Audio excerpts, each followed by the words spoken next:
how concerned or otherwise are you about President Trump looking at Alibaba? Wow, it's a big topic. Well, actually, we are, as you mentioned, very actively developing our logistic network connecting between China and Europe. As mentioned, we are investing our e-hub in Liège, Belgium. And through this e-hub, we're connecting from Liège to the rest of the major European destinations. We're providing a very effective network for the e-commerce goods. Keep flowing from the global sellers, especially from China, to the Europe consumers and vice versa. And we would also like to use this network to encourage the EU, like small and medium business owners, to be able to access the Chinese market. From this perspective, while I don't think it is being impacted very much from, the current tension between China and the U.S.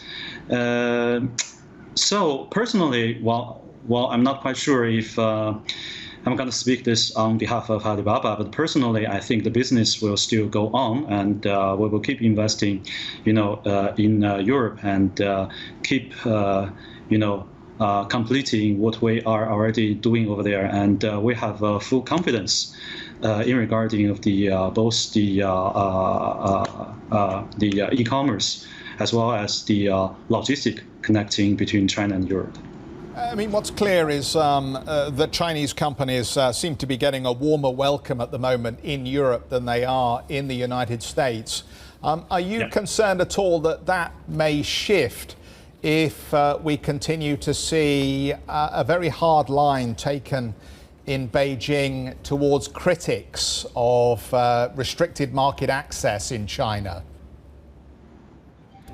Well, I don't know if I'm understanding your question very, correctly, but I think a basic principle for Cainiao as well as for Alibaba is, as long as we're providing a valuable service, both for the Chinese, SMEs as well as for the European SMEs, so as well as for both governments over there, we don't have too much concern. I don't know if I'm answering your question, in the correct fashion. So. Absolutely, I think you are. I mean, my question really relates to the willingness of Europe to continue to do business with Chinese companies like yours, given the increasing politicization of trade between all international countries at the moment. Yeah. Well, I think because we are actually providing opportunities instead of only making money, such as since we're constructing the e-hub concept based on our roadmap from the age covering the entire territory of Europe. So basically, we're trying to, introduce the digital technology, the big data, whatever Cainiao is doing over there in China, and we want to optimize the existing, e-commerce logistic network connecting from China to Europe, as well as inside Europe, such as we're building up our trucking network. Based on our e-hub in Liège, connecting to the different final destination countries.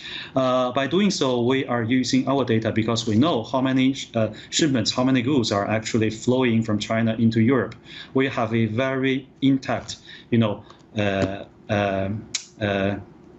pre-alert system based on our database. So we can plan in advance, how many trucks and what will be the loading plan to improve the usage of the trucks. We will make sure each and every truck departure from the China e-hub are fully loaded. By doing so, we are actually reducing the numbers of trucks are used over there. Having said that, we're actually reducing the total numbers of the truck on the road in order to reduce the emission. And also, by constructing such of the contract, we are introducing more volume, more cross-border e-commerce goods into Europe. And by doing so, we will need like more employees both in our e-hub and in all the related industries. And by doing so, I think we are also creating like more jobs over there. So in general, I think we're trying to create opportunities both for China as well as for Europe.